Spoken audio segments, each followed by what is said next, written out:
cannot afford to be so politically correct anymore.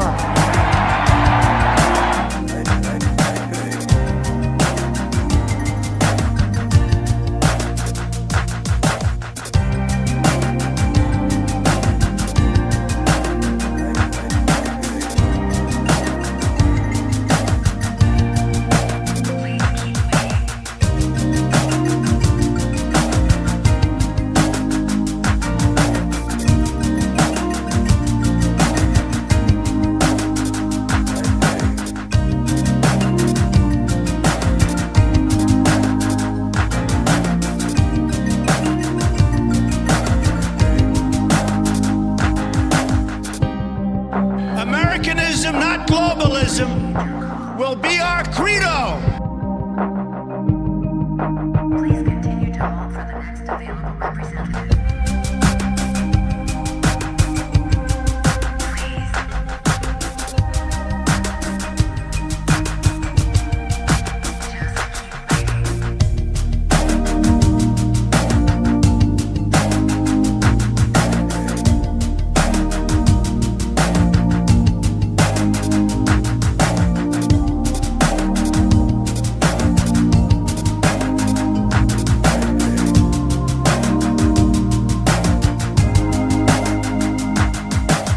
Americanism, not globalism, will be our credo.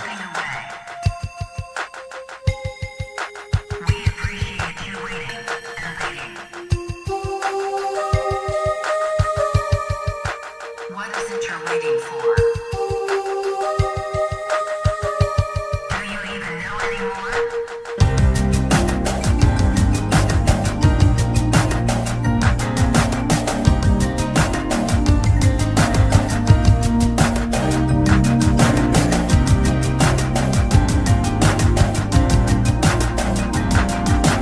These are people who work hard but no longer have a voice.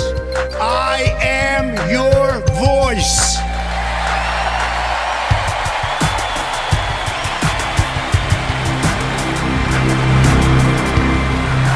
Disconnected.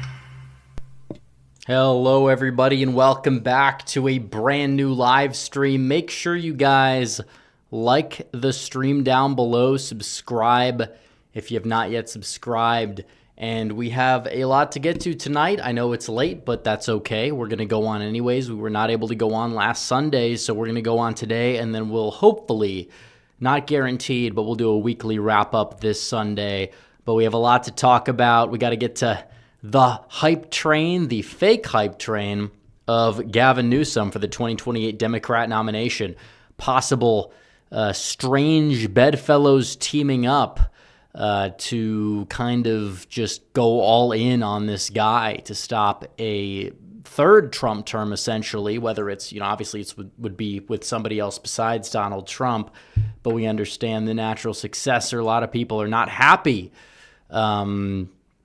about this fake hype train, but I feel like not a lot of people are really talking about it. It's very annoying, but that's their goal. They're trying to troll. It'll be something else in 2 weeks, won't it? We'll have to talk about Donald Trump and the good things he's done. He's done a lot of great things, a lot of accomplishments that a lot of people have not really touched on how much this administration has really accomplished in 7 short months. But when you look at it, we'll talk about the immigration wins. We'll talk about the overall level of accomplishment as well, because there's been so much more besides that, and it shouldn't really go unstated. It really shouldn't. We're talking about the general, improvements of not just the policy regarding immigration, but also the economy, foreign policy. There's been so many victories that have been posted in the past 7 months that don't get mentioned as much as they should. So we are going to talk about them, but there's been about 4 that have come out today, or at least throughout the past few days, regarding the issue of immigration. But it's also like you look at what's going on with Washington, D.C. He deploys the guard. 55% drop in crime in certain areas, which, again, he was taking a lot of heat for doing that. But now he's officially piecing everything together in a way where it's kind of difficult for them to attack Donald Trump without kind of going down these strange pathways. And Gavin Newsom is one of those people doing that, and he's losing, by the way. He's losing the war, even if he wins the battle. He's doing very well with the battle. We'll talk about what that means in regards to the nomination that he's trying to win, which is the Democrat nomination. You understand who these primary voters are. You really do. Not exactly people that are all that sane at this stage in the game. So keep in mind. By the way, guys, hit that like button.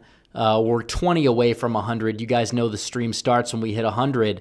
But on top of that, we also have to talk about 2026. Democrats and their Senate delusions are continuing, with Sherrod Brown jumping in. Republicans might have an issue with a congressional race in Arizona. I don't know if this is guaranteed, but the bad news for us is more speculative.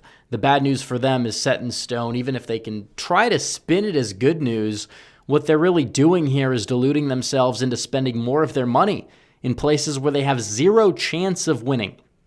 So we'll talk about that. 2026 is on the horizon. We released a poll. I don't really have that as like a segment of the stream, but Donald Trump's approval rating is only, I guess you'd say, barely in the negatives, a rounding error.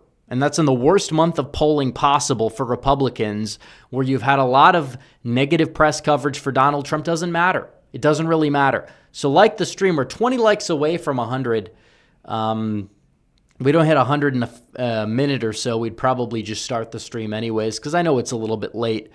But regardless, make sure you guys do like the stream. Make sure you guys do subscribe if you're not subscribed yet. And we are going to have to get started because we have quite a bit of people waiting. We don't want to start too late, but we'll give it a minute or so, let people pour in here. And we will get to the super chats later on as well. If you guys want to send in super chats, feel free. We've set a goal of about 10 super chats. So for those who are donating 10 or above, when we hit the goal, we will read regular chat later on in the stream. So keep that in mind. So make sure you guys like up the stream. Make sure you guys donate to the fund with the super chats as well to keep the conversation going, because that's the most important part. Hearing from you guys, hearing what you guys are concerned with, hearing what you guys have to say. It's very important. Every stream we do the super chat segment. So like up the stream. We're 9 likes away. We have 181 people. So make sure we can get there. But, okay, we're at 94. We're getting closer. We're getting a little bit closer. So pour in. We're getting a lot of people pouring in, but we're going to start off talking about Gavin Newsom. We're at 97. So we're almost there. We're 3 likes away. We'll see if we get there. Some people like to be contrarian. If we hit 100, they'll unlike the stream, but it doesn't matter if we go down to 99. We start at 100. So we have 102, and we will be ready to go. So Gavin Newsom is having this Twitter account, which is run by 2 very stereotypically looking liberals. It's really funny. It's really funny to see them go out there, try to outclass Trump, or they're trying to do it. They're not doing it. But they're trying to outclass Trump by acting just like him. These are not people that are actually trying to build their own identity. Of course, when I say, I've said it for a while, because people will say that I'm being hypocritical, because I say Democrats, if they find their own Trump, they will find a way to rebuild their party. I've said it for a while. Gavin Newsom, is not their own Trump. He's their own dollar store version of Patrick Bateman with a track record that is downright awful. I don't think anybody's going to go out there and legitimately try to defend that track record. We could talk about the COVID stuff, the hypocrisy. We could talk about the general, far left policies that have been disastrous, the regulations, and not just the regulations, but we could talk about the fact that he basically decriminalized people knowingly give people AIDS in the state of California. This is not somebody who is a tolerable person if you understand his track record, if you can effectively critique him. How many people have left his state? How many people? Because of him, because of people like him before him, because of the policies that have been disastrous. I'm not a fan of Arnold, necessarily. He may be a Republican. He, I believe, endorsed Kamala Harris. But as a governor, he was not this bad. Cost of living was not this bad. It was more than the national average. It's gotten way worse under Brown's second tenure. And then Gavin Newsom just exploded the whole thing. I mean, the guy is a total disaster. He's the reason why Nevada's a red state, because so many people have left California. Like, this is not some guy who you look at and you see an effective, solid legislator, somebody people like, a state that has gone up in popularity. Nobody likes California. It should be a state people like. It should be top notch. They have every terrain. It's like Panau from Just Cause 2. You got desert, you got mountains, you got ocean. You got everything in California. You should, but you don't, because California has become a disaster under Gavin Newsom and even before Gavin Newsom because of the destructive policies, the high cost of living that has driven people out of the state and into states like Nevada and Arizona and Texas, which have become more Republican because you have a weird phenomenon happening. It's going on in New York too. People that are Republican are leaving the state in droves, but the state is still becoming more and more Republican. It's a strange phenomenon, I know, but this guy with his supposed aura, is that helping? Is that going to win a presidential election?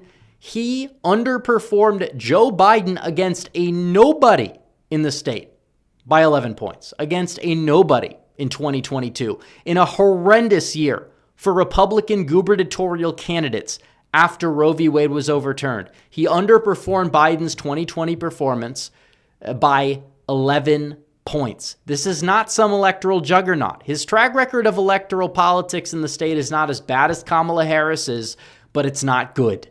It's definitely not good. Kamala actually, when she was running in 2024, she ended up winning the state by more than Newsom won the state, and she won the state by abysmal numbers. Now, there's a lot of Trump haters in California, you know, the Orange County Republican, the Romney Clinton voter. We understand that. They may still vote red down ballot. That's why Steve Garvey won Orange County. Donald Trump was not able to win Orange County, but still, it doesn't matter. Gavin Newsom is an atrocious candidate for the national stage. What does he have to offer Pennsylvania and North Carolina? Because he's not winning Arizona with the transplants. He's definitely not winning Nevada. You can kiss those dreams goodbye. You have Pennsylvania and you have North Carolina, the two states that might matter. So he decides that his big plan is to go out there and imitate Donald Trump. Well, here's the deal. That will help you win very, I guess, dull-minded Democrat primary voters. I agree. But will that help you win Pennsylvania against J.D. Vance? No. Will that help you win North Carolina against J.D. Vance or any state in a presidential election? Keep in mind, Democrats have lost ground in every state since the 2020 election, according to voter registration numbers. The New York Times released the report. We did a video on it today. I'd recommend you guys watch it when the stream is done. But it's like, no, he's not going to win by acting like this because, as Vance put it in an interview recently, it's inauthentic. When you act this inauthentic, you're not going to win. The same people that say Vance is devoid of charisma and Newsom has got a lot of it, which again, he has sociopathic energy. That might work when you're strong-manning other weak people, like Democrats in the nomination process, which again, he's going to have to stop attacking Trump and attack them. And it's not like his attacks on Vance have been solid. He's trying to mimic Trump when he attacks him. And you could see this here. Not here, but this is another ridiculous tweet.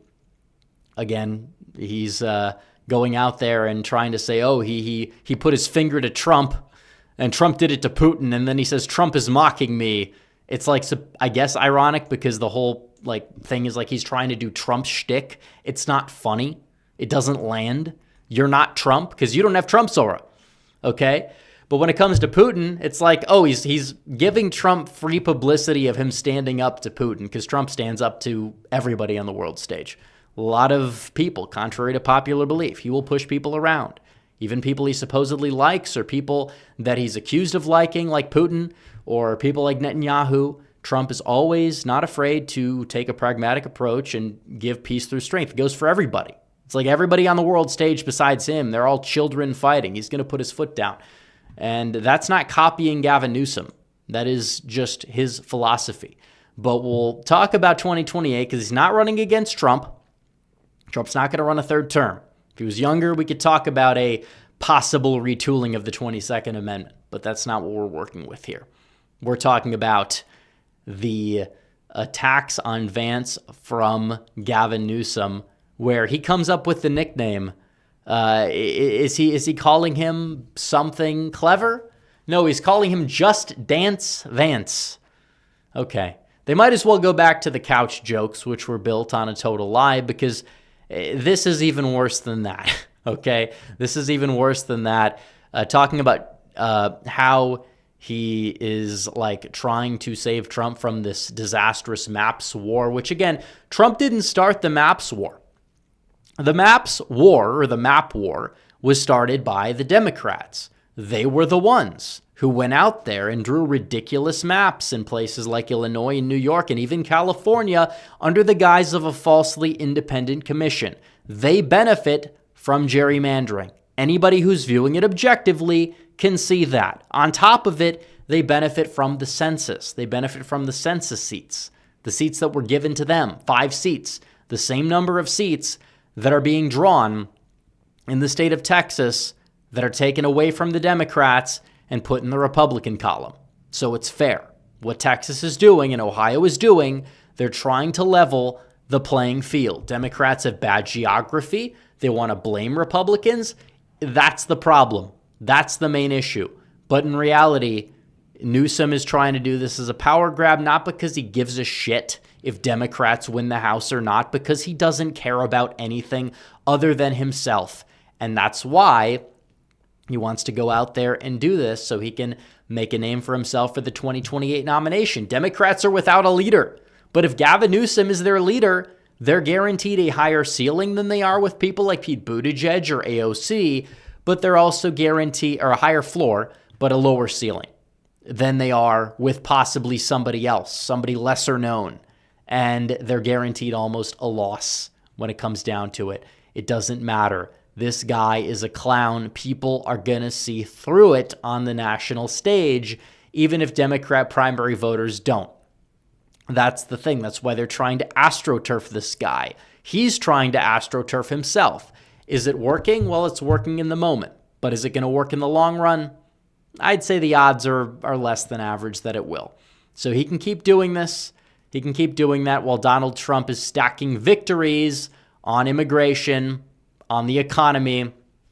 Marco Rubio, who was, again, a lot of people very skeptical of Marco Rubio when it came down to the process of making him Secretary of State. I feel like I was one of the only people defending him back when he was in the VP conversation. Took a lot of heat for that, by the way, but I think I'm vindicated. Although I love J.D. Vance's VP, I think Vance was the better VP. Rubio's been a phenomenal Secretary of State. He will be the next VP when Vance wins, because Gavin Newsom's not beating him. It doesn't matter. All these terminally online anti-Vance takes from the fringes of the right, they can be thrown in the garbage can. Nobody cares what his wife looks like in the real world, okay? A bunch of people from Pakistan, that's like 50% of it, that are trying to astroturf this anti-Vance energy. It's not going to work. They did the same thing with Trump. They failed. They're doing it with Vance. They're failing even worse. Trust me. The real world is not your little online sphere, okay? You have a lot of very terminally online people that think that their worldview of politics, which is influenced by several factors, they think it's the real life. They think it's the real world. It's not. Remember, they tried to go to Michigan. They said they were going to overturn the votes for, they said we're going to try to stop Trump, which means elect Kamala Harris, which means we shouldn't listen to a damn thing you have to say about politics ever. But it failed. Miserably, by the way. Trump took my own state by almost 100,000 votes. 100,000 votes. Vance probably might even take it by more because he actually has the Rust Belt appeal. He actually has a relative connection to the Rust Belt. He does. A lot of these other people, they don't. Gavin Newsom, he doesn't. Oh, well, Gavin Newsom's Catholic and that'll help in Pennsylvania, they say. He's not Joe Biden. I'm not talking about those people specifically, but you'll have people on the left that'll mainly say that, and it's wrong. Vance, first of all, is Catholic. Newsom might be Catholic, but he's a California Catholic. He's pro-abortion. He's pro all this other stuff. And Biden at least had the connection to Pennsylvania. And that was a Pennsylvania that had Democrats with a 700,000 party registration advantage. Pennsylvania and North Carolina were much bluer states with the baseline than they were, or than they are currently back in 2020. Biden didn't win North Carolina, and one could make the argument that he didn't in Pennsylvania either. I won't make that argument for TOS purposes, but it was definitely a very shady election process. I think everybody should be able to agree with that. If they're being honest with themselves, they will. If not, they won't. But even for the sake of the argument, give them Pennsylvania, whatever, doesn't matter. Newsom's not hitting that baseline in any circumstance.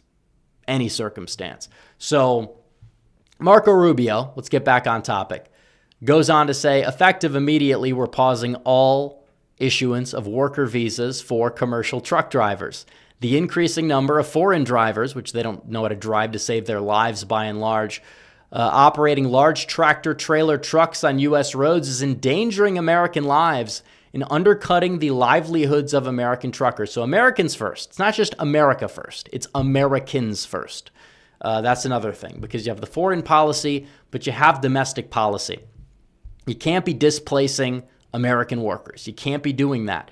And when you have a policy that allows, there should not be any policy. When you have unemployed Americans and you're importing truck drivers from India, seriously, what on earth is wrong with you exactly? If that's the mindset you have, if you're importing workers at all, when you have unemployed Americans that can do these blue collar jobs, you're importing these truck drivers or other people to do these jobs, and they don't do them as well because they work for less.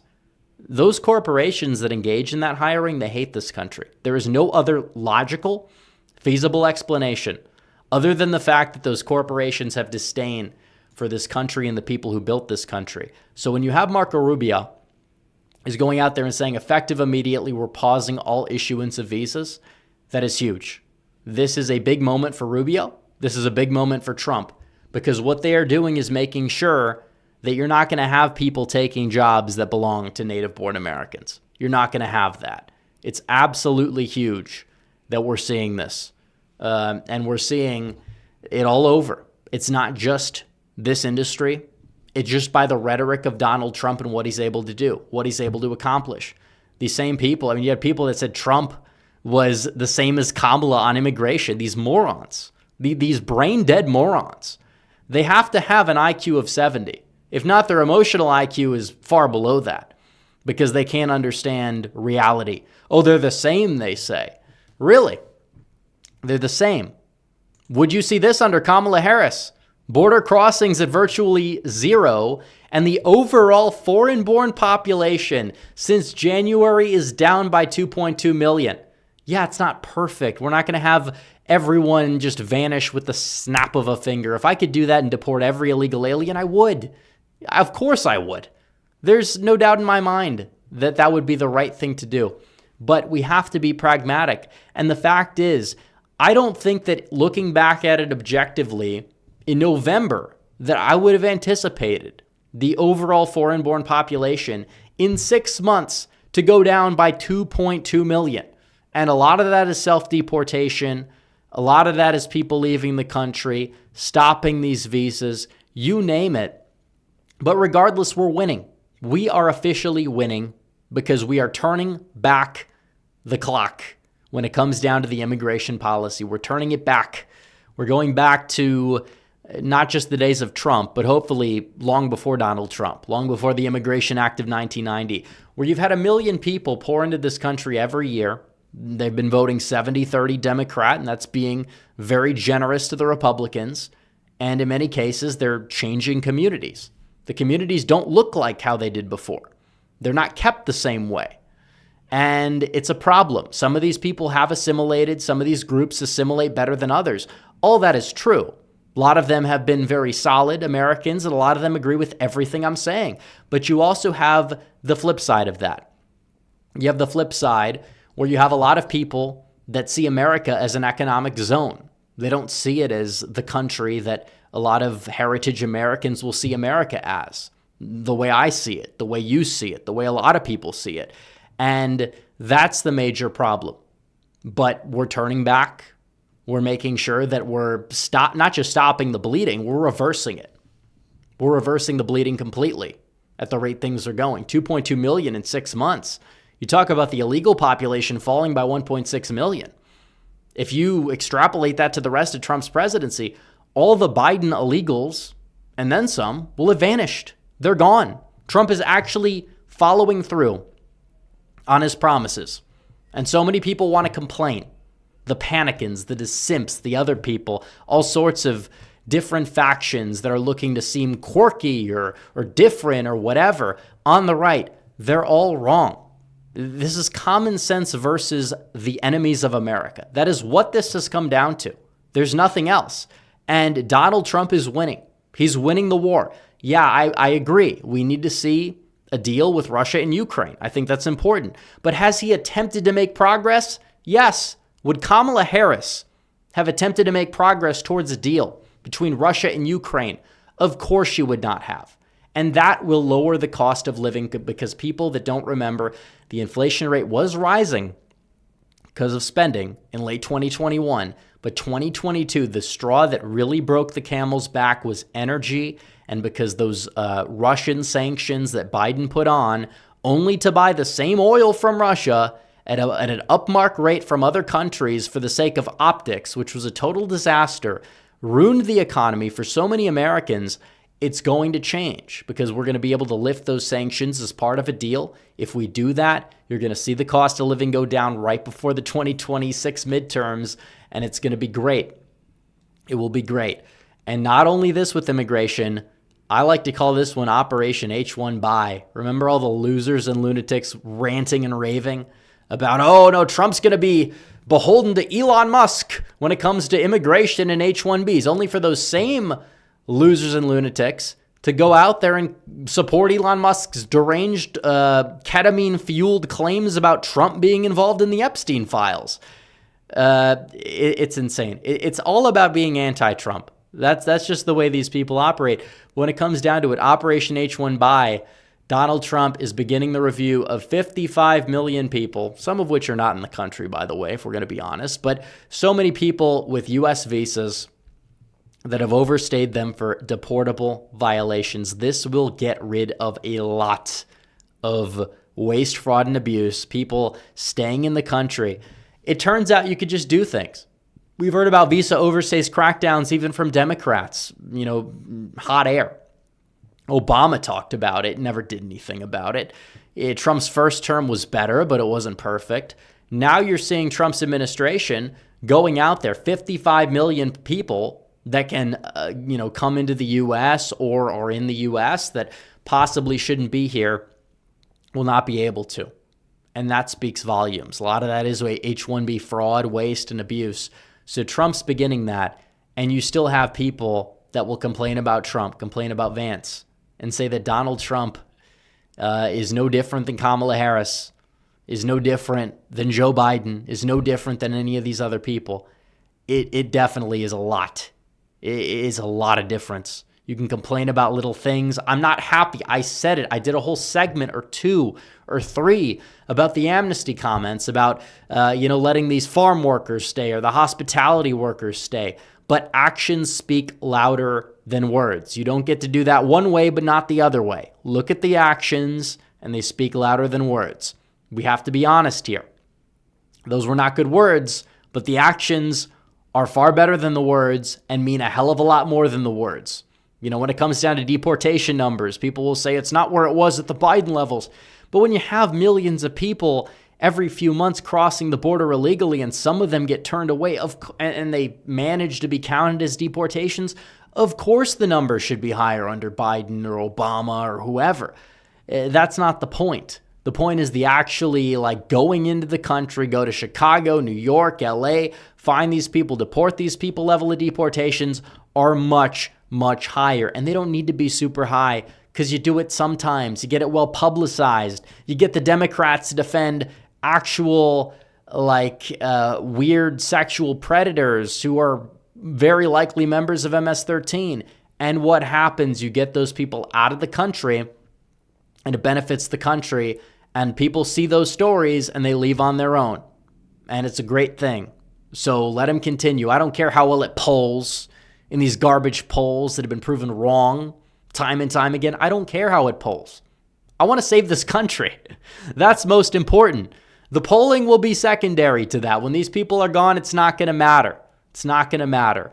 So let's make sure that we can at least get these people gone. We're going to have a much brighter electoral future than we would otherwise. We'll also have a much brighter economic future than we would otherwise, importing people who would vote heavily in favor of far-left economic policy that does not benefit anybody. So H1 buy is underway. And also another thing, the tariff revenue, because people will complain about the tariffs or whatever. But the uptick in tariff revenue since Liberation Day per month, you take the delta of each, subtract it from like February or March, and it would be enough to offset eliminating taxes on those making less than $100,000 without any addition to the debt or deficit. So if Trump wants to do something big, and he's talked about it before, he talked about it before the election, people scoffed at the idea, it's becoming a reality. If he wants to keep the tariff rates where they are, he can get rid, because people will talk about, oh, it's a regressive tax, this, that, and the other thing. If he gets rid of the income tax for income brackets less than $100,000 per year, and maybe he could even raise it a little tiny bit on the upper levels, not too much, but just a little bit, where we'd be able to get even more revenue and raise the remittance tax. That's another thing. It's 1%. I think it's a phenomenal idea that we have one. Don't get me wrong. But in order to pay for that wall, making it a little bit higher would be icing on the cake. And if we do the second big, beautiful bill, as it's been talked about by Trump and Mike Johnson, we could feasibly end income taxes for 82% of Americans while not adding anything to the deficit, keeping the tariffs intact. That would be huge. That would be absolutely huge if we were able to do that. And that would be groundbreaking. We're going back to, you're talking about before, certain amendments were put in place to give us an income tax. So if he gets that done, that would be just icing on the cake, because he's already passed through much of his agenda. I'd like to see costs go down. I'd like to see more drilling. I'd like to see more peace deals. There's always going to be room for improvement. We've only had 7 months of this presidency out of 4 years. You're not going to get everything. But for where we're at right now, every day there's another victory. How can you look at this and say it's been a disaster? Unless you're a total brainwashed clown. It needs to spend more time in the real world. Less time on X. Obviously, if people are upset about the whole Epstein Files thing, I get it. Again, we could talk about why Donald Trump is not implicated. We could talk about why it's, when it comes down to the DOJ, they should be more transparent or whatever. It's not an issue very many people, however, are going to regard as a top issue. Whether you think they should or not, you're on an island of your own. No pun intended. Okay, so up next, we have to talk about 2026, because the Democrats are deluding themselves. They think Sherrod Brown, because he's running for Ohio Senate, is going to win, because my blue wave that is not materializing, by the way. Not at all. But you see this guy, he's losing the initial polling. He's not doing too hot. And Democrats are dumping a ton of money into it. And he's losing endorsements to the Republican that endorsed him last fall. Like, this guy is already losing support that he needs, desperate support that he needs that would actually help him compete. He's not even getting that. Ohio's red now. It's not 2018. Sherrod Brown could have gone down in 2018 if he faced somebody of note, somebody who would have ran a good campaign. We had to wait till 2024, and he went down then. Against somebody who I like a lot, but whose campaign was a little bit, lackluster. John Husted has a lot of money. He's somebody that's well established in politics in Ohio. He has appeal to college-educated midterm voting independents. He also has appeal to the MAGA base. He votes with Trump's agenda. That goes a very long way. Sherrod Brown is not winning this race. He's going to lose by upper single digits to John Husted. And when you're not an incumbent, you lose a lot of good fortune with a lot of voters. just by nature. And he's going to lose probably by about the margin Tim Ryan lost in 2022. So Democrats are going to dump a bunch of money into this race instead of North Carolina, instead of Georgia, instead of Michigan, instead of New Hampshire, instead of these other states. They're going to dump it in Ohio. They're going to dump it in Alaska. It's a whole nother topic. Maybe another stream we'll talk about Alaska. But this is the good news for Republicans in a way, even though Democrats see it as good news. The bad news is, and this may not happen, I'm not saying it's going to, but it's a dumb move and a short-sighted move if it does. David Schweikert from Arizona's 1st District. It's the district that voted for Trump in 2016, voted narrowly for Joe Biden in 2020, and voted for Trump by 1 point in 2024. Very ancestrally Republican of a district.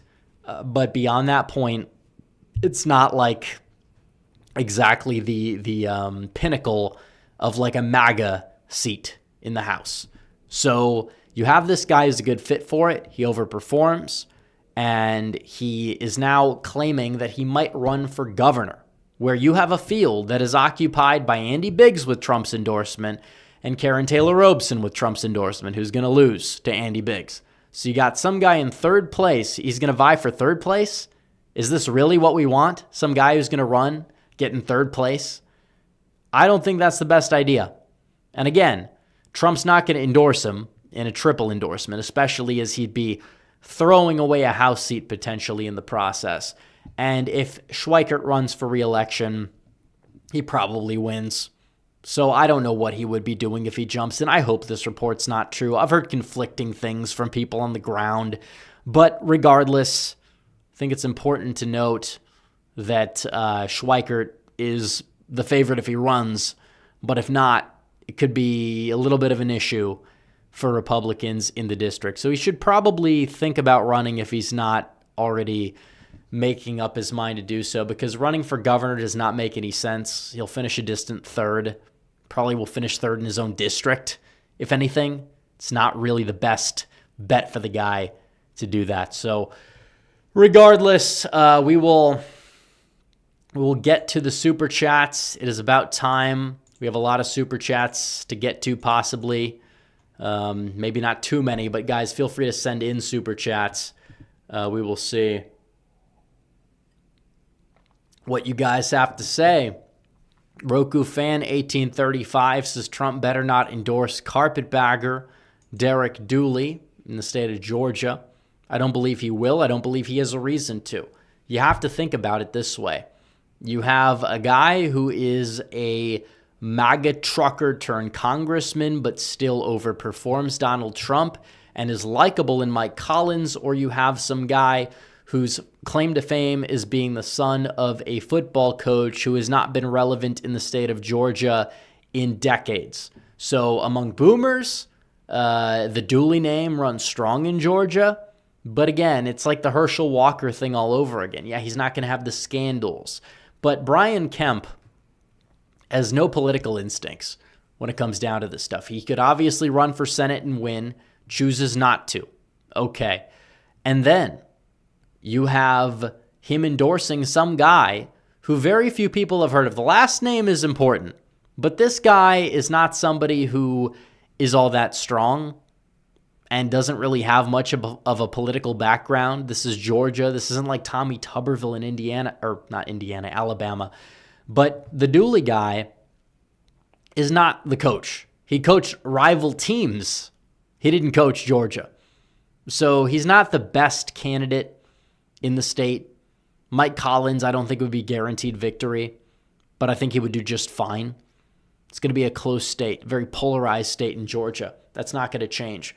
Black turnout's probably going to be lower than a presidential year, which helps out, and you're not exactly having this whole like Abrams machine thing going on, and Herschel Walker had a lot of scandals, and in round 1 against Warnock, he was basically in a virtual tie. This notion that Ossoff is guaranteed a victory is kind of outlandish, especially because Republicans are almost certain to win the governorship again.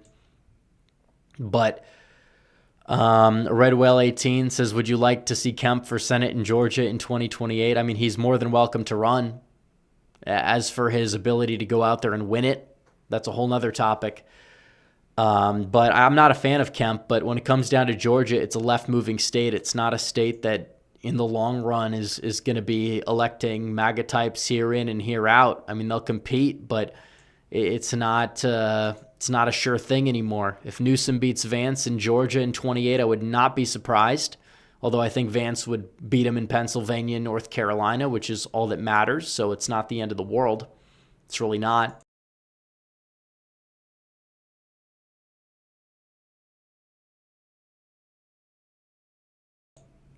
You have this whole thing that's going on with all these people moving to Atlanta and the metro area, and it's not the same city or the same metro area it was in 2004 or even 2016. If the economy gets moving again, it's probably going to hurt Republicans, because the more people that move to Atlanta, the more left it tends to get. So we could talk about the long-term future of Georgia. I don't think it's necessarily going to be a state that Republicans are going to get decked in. It's not going to be like an Illinois, but it could be like a Diet Virginia. Depends on how younger black voters vote in future elections. It depends on, because keep in mind, if Republicans end up getting 20%, that buys a lot of time. It buys a lot of time if they get to 20. Also, how do some of these younger voters vote? Are the Zoomers going to keep up the momentum? Hopefully they do. I mean, there's plenty of psyops circulating that are trying to keep them away from Republican politics or make them disillusioned or try to get them to vote the other way or sit out elections, which I think is arguably even worse at certain times. But it's we're going to keep it going. 12 Rosen says, can you get me the RFK burger from Steak and Shaked? I think you could do that on your own, but I appreciate the super chat.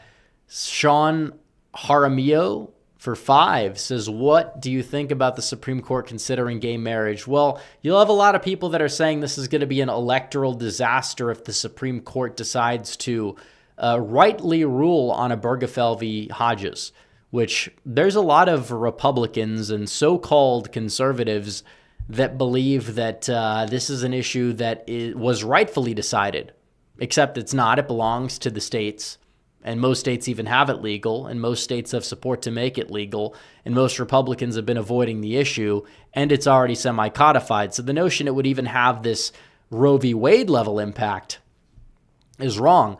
But let's talk about it, because a lot of people, even in this audience, that will come out and say, it doesn't matter to me what people do, or, spiritual and government marriage are two different things, or whatever, which, I mean, they are, but it's like we cannot allow the left to redefine what marriage means. That was the straw that broke the camel's back. If you're upset with transgender insanity, but you're cool with gay marriage, just understand that that's what caused it. The Supreme Court and then the whole Jenner fiasco right after that, that two-man punch, that's what did it. That is what went out and caused all this other insanity, which, I mean, electorally in a long run, it's a winner for us, but we have a society to protect, a society that we have to uphold.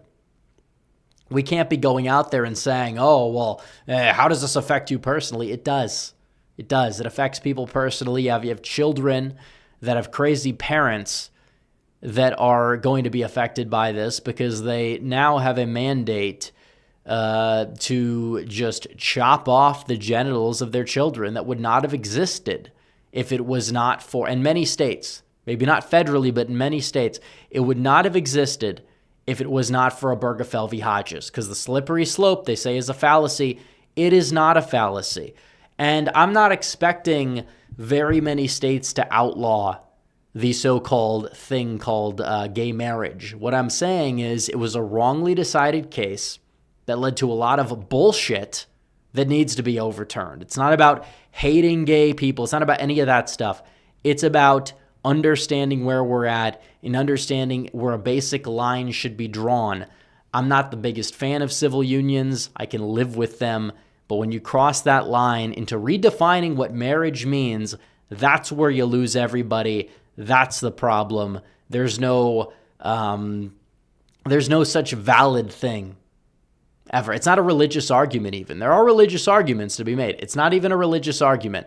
The bottom line is you cannot redefine marriage. I'm supposedly this evil fascist or whatever because I hold the same view that Barack Obama held 13 short years ago.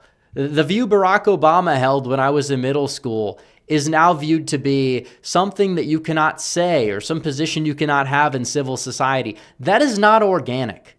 All the so-called Republicans and conservatives that are even in the live chat that are having this view, it's not something that, in my opinion, is all that genuine. It's an astroturfing campaign. People will say, well, Donald Trump doesn't care. I'm not going to say it's my biggest issue either, but I am saying that when push comes to shove, the Supreme Court decided wrongly. If Donald Trump wants to take that viewpoint, I don't have to agree with him on that. That's not the point. The point is the way it was decided wrongly, and what it led to was this alphabet cultural revolution that we're still picking up the pieces of and just barely beginning to turn the tide on. It took light beer being made a little bit gay to finally make progress, but we were starting to make it. And the bottom line is, if it happens, it happens. If it even costs Republicans a couple House seats in a couple states, it is what it is. But at the end of the day, this notion that it's going to cause some massive electoral problem for Republicans, I would say it won't. So would they be better waiting until after the midterms? Probably. Then 2027, you'll get a referendum in like 4 or 5 states.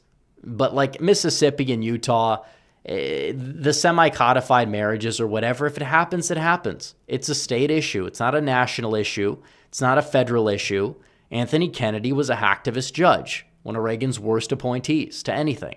So, I mean, let's be honest here. I know it polls well, but it's not a number one issue for a lot of people. And yeah, Republicans running in swing areas, they would be wise to say, you know, I'll ignore or I'll support a referendum for the people or whatever. The thing about Dobbs v. Jackson, which was far more of an issue electorally, was you had a lot of Republicans like Tudor Dixon, Doug Mastriano, nice people, but they ran campaigns that talked about very unpopular positions on abortion that scared away a lot of voters that they probably could have gotten, maybe just a few percent. It wouldn't have made them win, but it definitely impacted down ballot in a way that was not positive. I mean, it will fundraise for the Democrats. Dobbs fundraised well for the Democrats. Might have been enough to spike turnout to cost people like Lake, even though there were other issues in Arizona. We know about those, and Laxalt with Nevada. You had a snowstorm and possibly other some, sketchy stuff. But I mean, there's a lot to analyze there. Sean, we did that one. Olivia Williams, 275, says Dale's voice actor died in 2023. That's why they had the change. Assume that's a King of the Hill related super chat. I'm aware, but talked about this in the last stream a little bit. Even the episodes he recorded were very jarring in terms of the voice. So it's not just that. I'm not upset with the change. The change sounds better than the original. I know he was having health issues. I'm not trying to be disrespectful in a way. I'm just saying that it was not the greatest viewer experience in that realm. But like I said, I thought the revival was solid. I thought it wasn't perfect, but I thought it was solid. I'm glad that they released it. Fake Rufus for 5 says, and this is a satirical super chat saying, we got nothing, no Epstein, no more funding to Ukraine, war in Iran, mass deportations, I'll never vote again, politics is a scam. Which, again, I know this is a satirical super chat, but at the same time, there are people that think this way, and this notion that we have nothing is ridiculous. Yes, we're selling arms to Ukraine. At least we're making something out of that.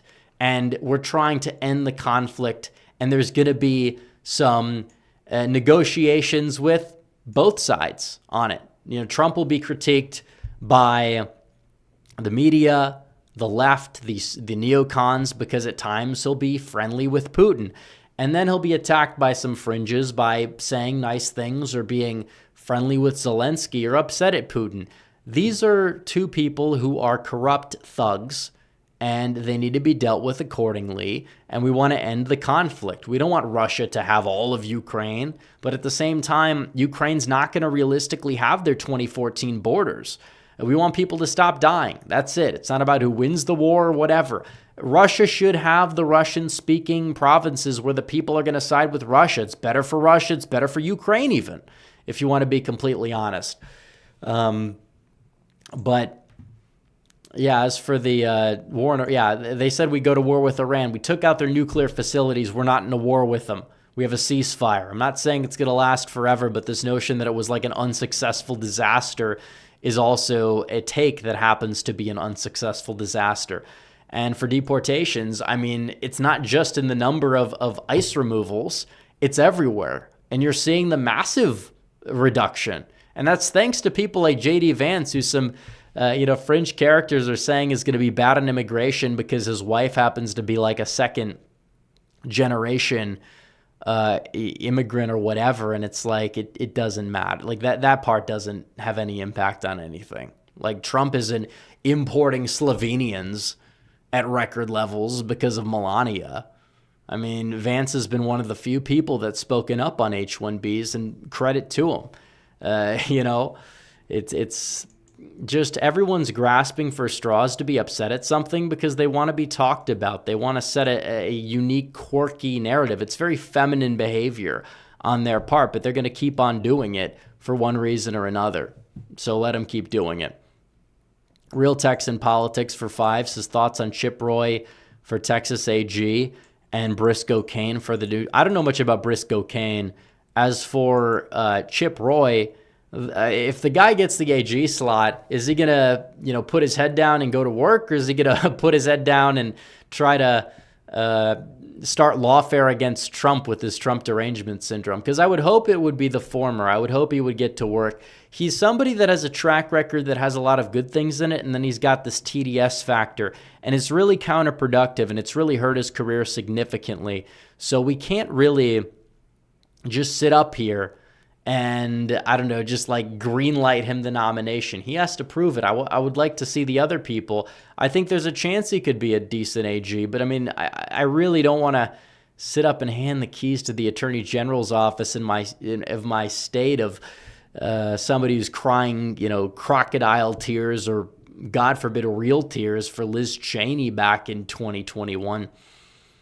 Also, in other news, Dade Phelan is retiring. Well, that's good news, and I've known about that, and I've seen that, which is good. And I think that the Chip Roy thing also answers the super chat that was sent in by American Nerd 76, but the other one he sent in his thoughts on the whole Cracker Barrel logo fiasco. I think it's a major problem where you have all these corporations and they have their logos and they're just becoming like these lifeless. Like Jaguar was really bad. You see it in sports too, these like NBA logos where you have all the character, and now they make these like circular logos that are just devoid of anything, just devoid of life. And we're seeing that when beauty gets removed from a society, it's a major sign of a downfall. It could take a while.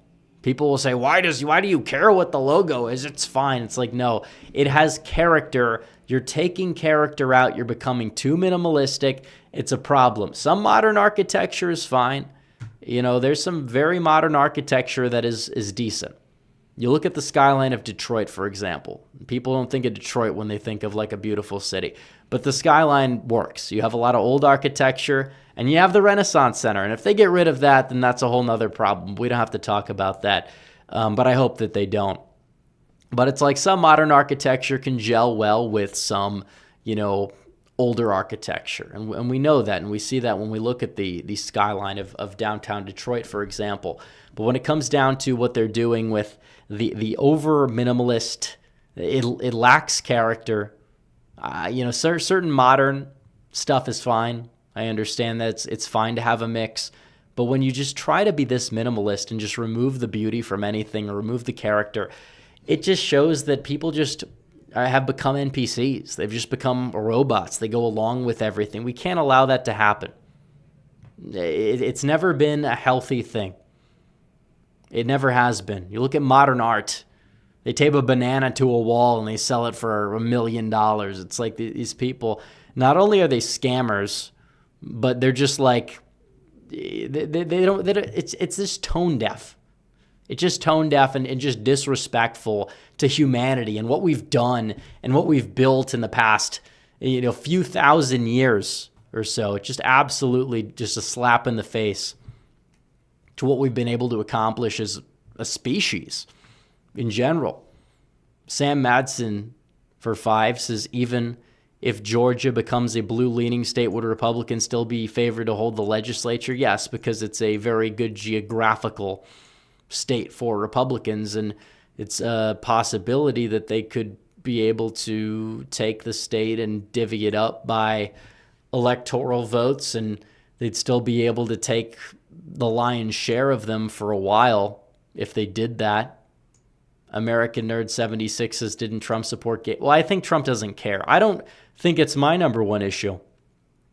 It doesn't impact a lot of things, but at the end of the day, I do think that it's the right ruling, and I'd like to see a Obergefell v. Hodges overturned in my lifetime. And I think I wish a lot more people would realize that, the position you held 20 years ago on this topic was a valid position to have held, because so many people, maybe not people that are like 30, but people that are like 50 or 60 that support it now, that claim to be Republicans, they were not supporting this in 2005, but now they do.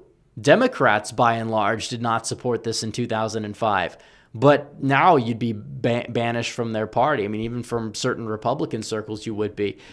I mean, it's kind of strange how this astroturfing campaign, it's not like everybody just woke up one day and realized, oh no, this is fine and it's freedom or whatever. This has always been about redefining. When that left the discourse, when people talked about redefining marriage and fringes on the left wanted to redefine it, I mean, we were this close under Bill Clinton to having a constitutional amendment that would have defined marriage as man and a woman, which is what it is. Men cohabitating, whatever, hospital visitation rights or whatever. People didn't oppose that really ever. But when it comes down to this is something that most people saw as a bridge too far, and now nobody cares about it. So it'll probably be overturned at some point in the near future. As for 2026, I don't think it's a priority. 2027, like to see it then, ideally. But is it going to cost Republicans the midterms? I don't know. Like I said, I would prefer that just for the sake of a very close midterm and not a blue wave, I would prefer it be done in 2027. But if it gets done before then, it doesn't mean that it's impossible for Republicans. Rye Guy says, you probably will disagree, but I wouldn't touch the gay marriage stuff for at least, I think it should, several decades.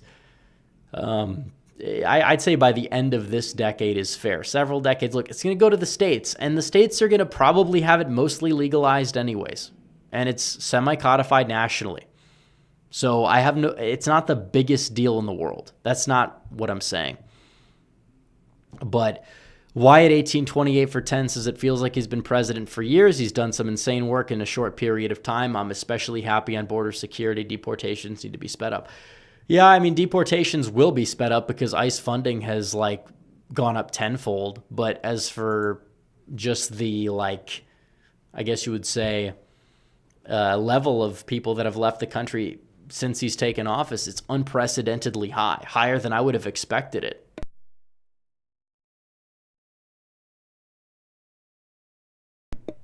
So, let's see.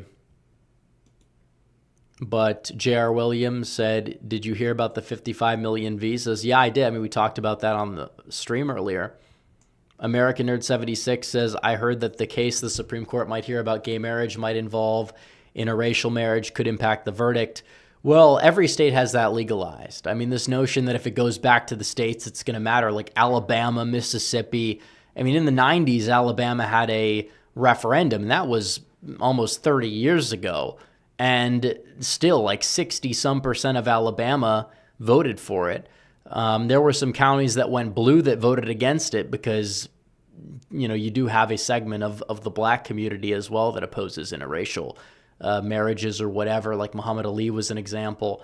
But, that's kind of what explained some of those discrepancies. It wasn't even just all these old white Republicans that were voting, against that. It was kind of spread out. You had some like black nationalist types that were a part of like the 38% that disapproved, but it's not going to matter because those are set in stone. Alabama, Mississippi, all of like the usual suspect states that people will characterize as states that would possibly be, there's no appetite for it, no room for it.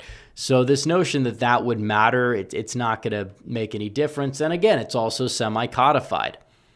So I don't know why it would impact things electorally. It might give Democrats a false rallying cry, but it's not going to make a difference.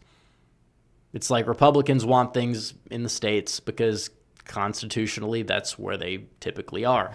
I don't particularly think gay marriage is a top issue, but is it something that belongs in the states? Yes. So Sam Madsen says, like gay marriage, how did weed go from an issue Democrats opposed to one that many Republicans support in less than a decade?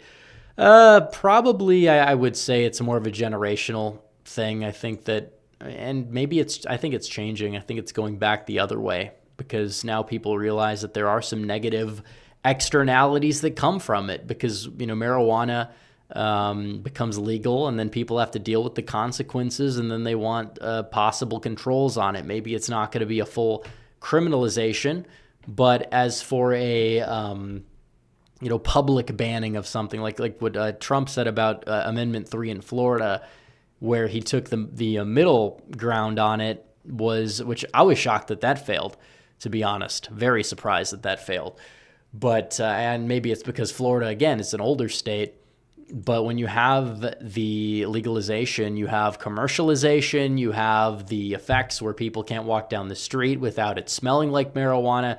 I think there's a boomerang effect when it comes to that. And I think that it exists to a lesser extent with gay marriage, where the support has marginally gone down in recent years because a lot of people have realized the slippery slope is not a slippery slope. But I think it's really just a generational thing for weed, and people just, maybe it's the boomers, they get on the THC gummies, they go to sleep, and then that becomes their idea of like what weed legalization is like, and maybe they have nostalgia for the 1960s or whatever, but I really think that it's a lot deeper than that, and they don't realize, maybe they're not experiencing what it's like to be in a city, even in a state where it's banned and you still can't walk down the street without it smelling like marijuana.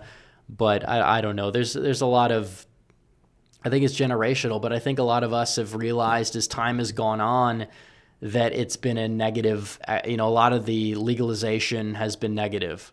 Maybe decriminalization, you could have that conversation, but legalization, I think, has been a bridge too far because of how it impacts people personally. Because that was always the question. How does it impact you personally? And then it impacts you personally where you can't walk down the street without it smelling like marijuana. Same thing goes for immigration, mass immigration. When it impacts you personally, it's a very, very different situation there, isn't it?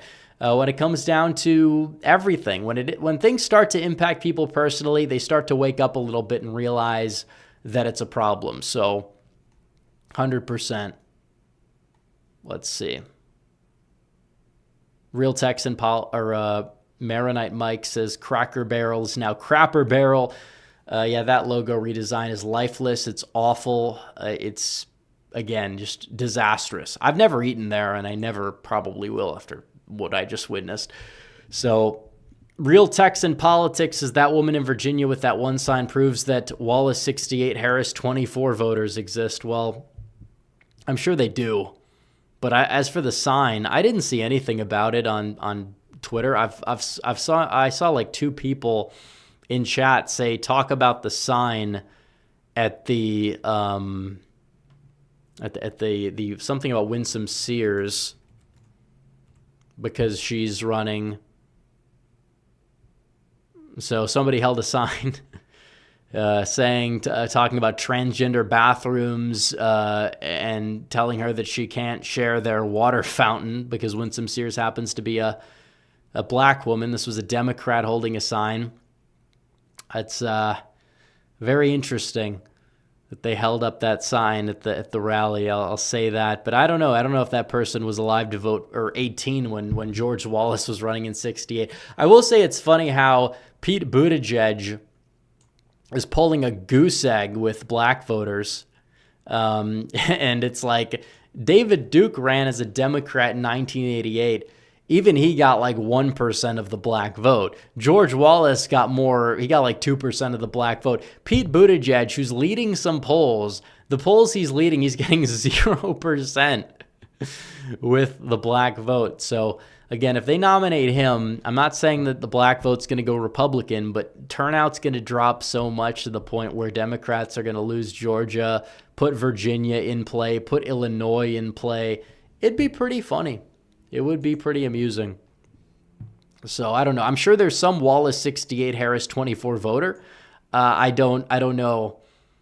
I know Hillary Clinton was like a Goldwater supporter in 64. So I don't think she was old enough to vote then. But if she was, I think that would qualify as a Goldwater Harris voter. Those might exist.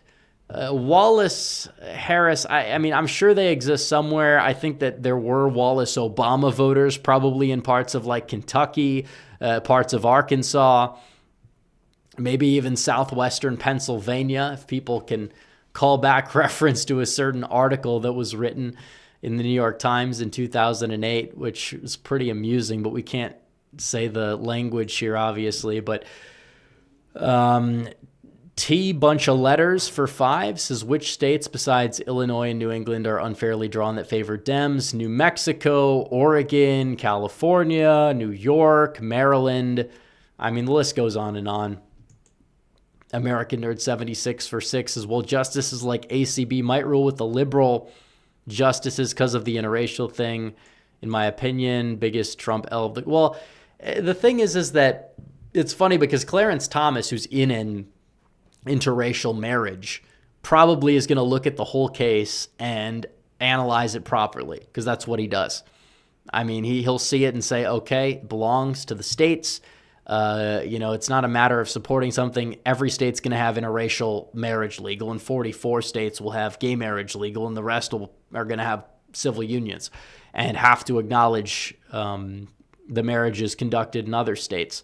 So again, this notion that it's going to have this massive impact or whatever. But ACB, I mean, she is a thorn in the side, an underrated thorn in the side of so many rulings. And that probably will be, she'll write a dissent. She'll say, well, gay marriage, yes, but this thing, no, so I can't rule on this thing, even though it won't impact anything regarding interracial marriage. But, that's just how some of these, justices operate. I was against ACB from the beginning because I knew she would be horrible on COVID and a lot of other things and recuse herself from cases.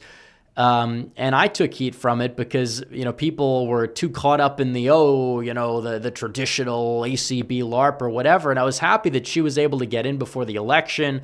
I'm not trying to say that she hasn't had any good rulings, but at the same time, she's not all that. She's not all that. So the based cat for 5 says, thoughts on the New York appeals court throwing out the $500 million penalty against Trump. Yeah, I'm glad they did it, but I'm not surprised. I'm not surprised in the slightest that they did it because they lost so badly when it came to the lawfare. People say they might impeach Trump if the Democrats take the House, and I don't want the Democrats to take the House, but if they do, I wouldn't mind if they tried to impeach Trump because it's just going to be funny and they're going to lose again, and it's just going to make them lose support ahead of 2028. So let them take, I'm not saying let them take the House, but if they do narrowly take the House and they do have an impeachment vote, I hope every Democrat votes to impeach, and I hope they get embarrassed again. I really do. Make it happen. Maybe throw a couple Republicans in there and we could see who exactly we should be primarying out in 2028. I mean, that would be a very, very good thing. Rye Guy says deep ancestral Democrats. Yeah, I don't know.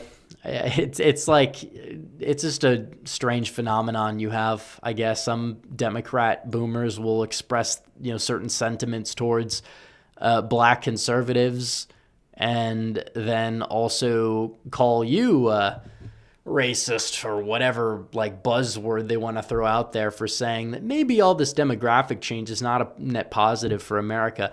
It's very funny how that works out, because one take is like sane, grounded in reality. The other take is just an absurd, like, it's like, oh, okay, the optics here are off the rails. Like, if someone on our side did that, I'd be like, okay, yeah, I have to probably disavow that one. But it's like, okay. But Sam Madsen says, well, when will Dems start pushing legal prostitution? Well, they do and they don't. It's strange because they're very pro-pornography. They're very pro-OnlyFans. OnlyFans, for those who don't understand, is a platform that is essentially prostitution. Men will pay women for access to, I guess, sexual conversation that is probably done by like a bunch of like guys in India that like are just LARPing as said women, and they do it for pennies on the dollar. But when it comes down to actual prostitution, they tend not to push it, which is a bit strange. Not saying I support that, but at the same time, it is kind of weird how they don't do that enough. Maybe somebody like a Bernie Sanders has advocated for that. It would be disastrous, in my opinion, but maybe they don't because they say, okay, like maybe we'll, I don't even know what the rationale is, because it seems less egregious than some of the other, like most of the other things that they tend to push, but they don't push it for some reason, which is a little unusual. I don't know what their psychology is behind it, or if they haven't gotten around to it yet. A lot of Democrats aren't even like pushing for like legal weed even, but they'll push for, no, you must, child mutilation is completely fine. And, it's like, you really think a 3-year-old is able to consent to that? Of course they're not able to do that. It's ridiculous. Or a 12-year-old is able to consent to putting hormones in their body that are going to be virtually irreversible. They say puberty blockers are reversible, which is the biggest joke in the world. Yeah, you're 18 and you haven't gone through puberty. Yeah, you think going off the blockers is going to make you normal? It's absolutely just insane. But either way, I don't know what Democrats are doing regarding that. I mean, it seems like they're just not touching the issue at all. So American Nerd 76's thoughts on the New Jersey governor race so far. Well, Sherrill seems to be in the lead of some polls, but I think it's still going to be close. We have a long way to go. So, yeah. Anyways, guys, feel free to send in more super chats. We'll still go, and let's hit 300 likes. We're 25 likes away. We're 25 likes away. But as for the top fans of the chat, we'll read those off as well. Number 1, we have, because this is a new feature, or we could start from number 10. We have T Bunch of Letters. Number 9, Sean Jaramillo. Number 8, Doorknob 5G. Number 7, The Bass Cat. Number 6, Fake Rufus. Number 5, Rye Guy. Number 4, Wyatt. Number 3, Sam Madsen. Number 2, Real Texan Politics. Number 1, American Nerd 1776, who leads by roughly double the amount of experience points as number 2. So again, if you guys want to send in any more super chats, I'm not going to read the troll one that was just sent in, but we have American Nerd 76 for 2 saying thoughts on my Congressman Barry Moore. He's probably going to be the next senator if you're talking about the Alabama congressman, which I think he'd be a pretty solid lateral move from Tuberville. I don't know why Tuberville's going for governor. I'm not saying he'd be a bad governor, but I just feel like you're a really solid senator. Why switch? But John Waffle says the Virginia Republican Party's incompetent. I think they've increased their competence a lot. Actually, I think Sears is not that strong of a candidate. She started to do a little bit better when she stopped making her campaign about identity politics and started making her campaign about vote for me to continue the Youngkin administration, because that was always the proper winning messaging. So I'm hoping she could do well enough to save Miares and possibly save some down ballot races, but we'll have to wait and see on that front. We got a long way to go. Long way to go. American Nerd 76 says Tuberville's probably just done with DC. I mean, yeah, but I mean, one term as a senator, I understand wanting to be done with DC after 2, but we need to keep the center of gravity moving in the right direction in the party, and I think Tuberville was one of those people who did a really good job of that. So I'm glad he's not retiring from politics, but I would really like to have seen him run for re-election, because the governor's race in Alabama's already solidly conservative and Republican run. As for like getting a slightly better governor, is it really like the biggest deal in the world for the state of Alabama, whereas everybody in the nation benefits from Senator Tuberville? But I understand DC is not an easy place to live or work or deal with all the daily riffraff. I'm sure Montgomery is going to be a lot easier, slightly less violent. Maybe not now, because the National Guard, they did their job. Nobody's whining about it anymore because they can't. It's a losing issue. Trump was right. You should nationalize the Guard in Chicago and St. Louis, Baltimore, the violent-ridden cities. Gavin Newsom goes out there, talks about, well, 8 out of the top 10 violent states are red states. And what part of the red state? It's like you're talking about Louisiana and Missouri. Yeah, it all comes from St. Louis and New Orleans. Those aren't red states. They're not red areas. They're very blue areas. And you adjust for demographics of those red states with California. California has a worse violent crime rate. It's not even close. They don't want to talk about it. Just like when you adjust for the cost of living, California's poverty rate is the highest in the nation. So, Rye Guy says, I wasn't trying to sound like a lib on the gays. I didn't say you were. I think just decades before you take up a case is not the right response. I even said wait after the midterms probably would be better. I just don't think it's going to derail the midterms. I just think we don't want to lose any more ground than we have to. I don't think it's going to have much of an impact on 2028 at all. We just have to understand that when it comes down to the national definition of something as sacred as marriage, redefining it is not the answer. Under any circumstances, redefining it's not going to do us anything. In fact, it's lending credence to the fact you could do all this other stuff. Polygamy makes more sense if you want to think about it. But we're not allowed to do that. You can't marry your dog. Not saying you should. You can't marry a robot. I mean, they might change the rules on that. But when it comes down to this, it's like, oh no, it's completely fine. It's something that you have to accept as normal, even though Barack Obama, Joe Biden, Hillary Clinton, 12, 13 years ago were all adamantly against it. Now you have to support it or you're some evil far-right lunatic. I don't resonate with that. I don't. Growing up, it was one of the issues that pushed me to the right because I saw it as a little bit unnatural. It wasn't about a hatred for gay people or whatever. It was just about protecting the basic sanctity of marriage and understanding that you're throwing out common sense where, oh no, men can be women, women can be men, etc. All this nonsense. So Democrats were right 15 years ago about it, and they're wrong now. So, and by the way, Dick Cheney was wrong the whole time. The one Republican that supported it the whole time was Dick Cheney. That should tell you something, shouldn't it? That should tell you something. John Waffles, his thoughts on Auburn claiming national championships. I have no idea. I have not paid attention to that. Does that involve Tommy Tuberville? I know he coached for Auburn, if you're talking about college football. But I don't know. So, all right. I think we're going to wrap it up. We'll do one last final call for Super Chats. It's 1 a.m. on the East Coast. I know it's getting late. We're going to wrap it up in about 5 minutes. But it was a good show, a good stream. I will try to be live on Sunday. No promises, because I know it's going to be a pretty busy week for me personally. But American Nerd 76 says, I thought they legalized polygamy because of the... No, they didn't. I mean, Mormons don't, some Mormons view it. I mean, the fundamentalist Mormons support polygamy.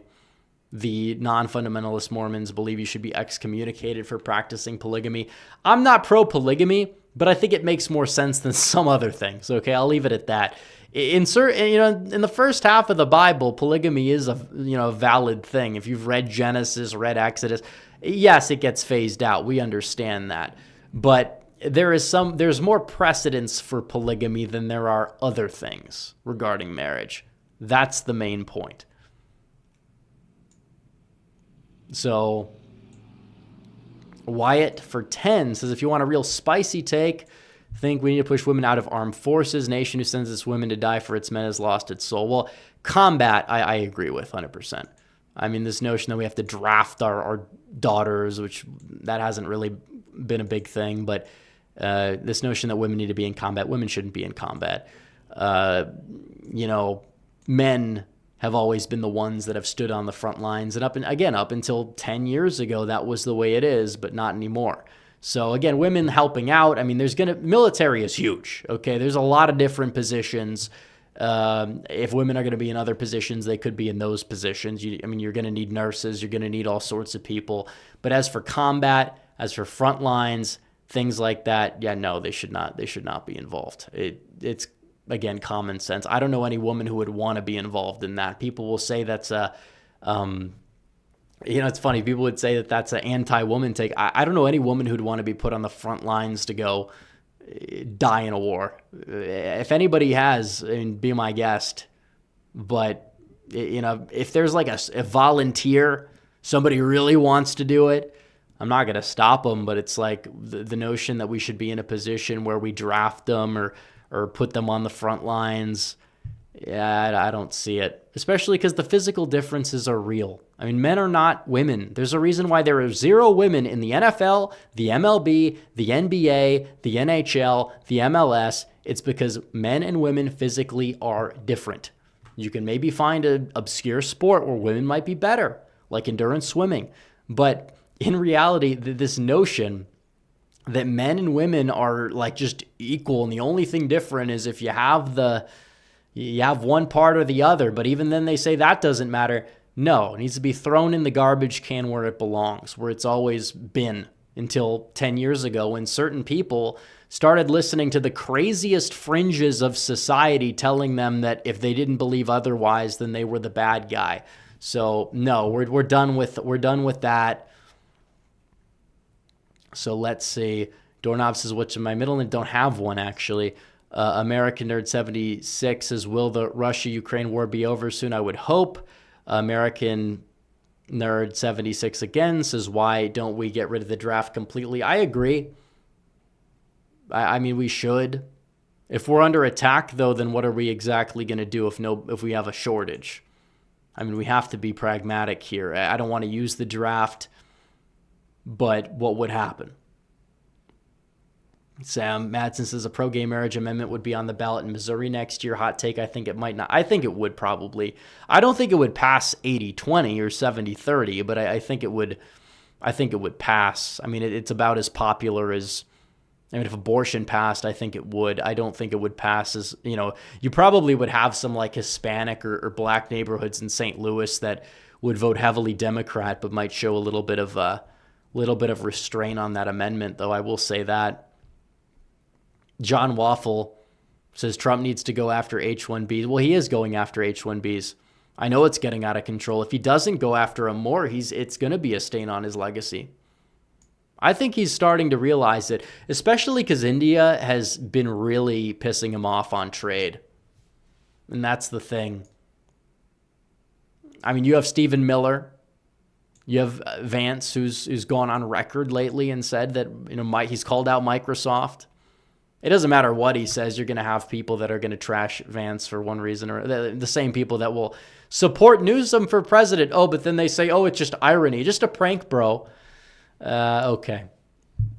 It would make sense if it was just a prank. If a lot of these people have not tried to undermine Trump at every turn over the past year and a half.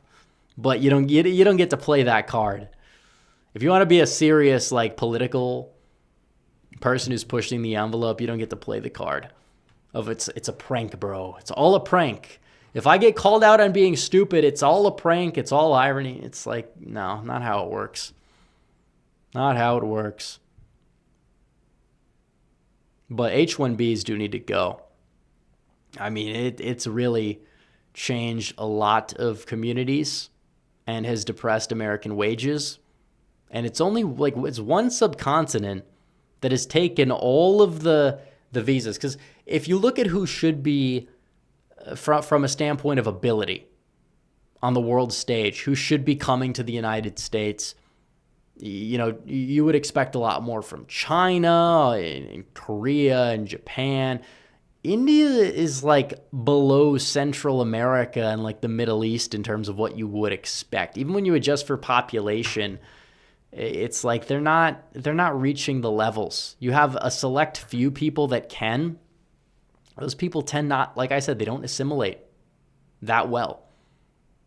And it's true. Some people, I mean, I think like second, third generation, it's a little bit better, but it's not even to the level that a lot of other recent immigrant groups are. And you have a segment of like Hindu nationalist types that have the most absurd vitriol towards Americans and white Americans in particular, that it's just, okay. It's like a lot of these people on Twitter, because now they have it in India, and it's become certain corners of it are unusable. But every time the H-1B stuff comes up, you'll have these people claiming that, oh no, they're way smarter than Americans and all this other stuff. And it's like, then you should have had running water in your country until like a few years ago, if that was the case.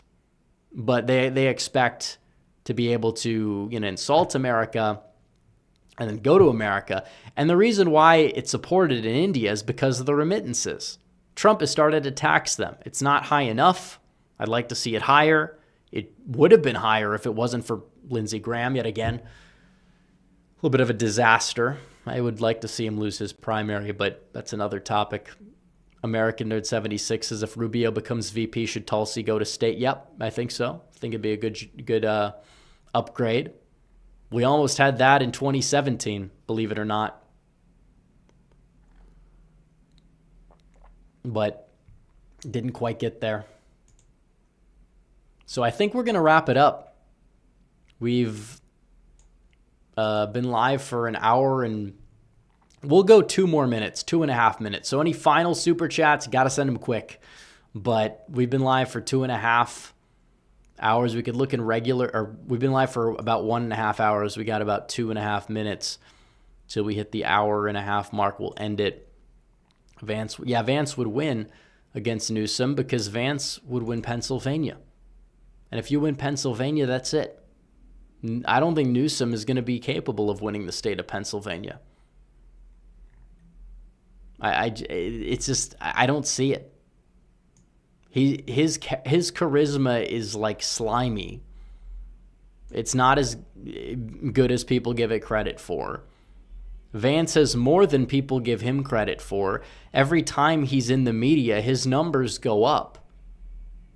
You would think that if everything they say about him being awkward or off-putting or whatever, it would go down, but his numbers go up. That should tell you something because he's smart, he's cerebral. He can still talk and connect to a working class audience. He can talk and connect to anybody when push comes to shove, and it works out for him pretty well. American Nerd 76's favorite world leaders other than Trump. We like Orban, several others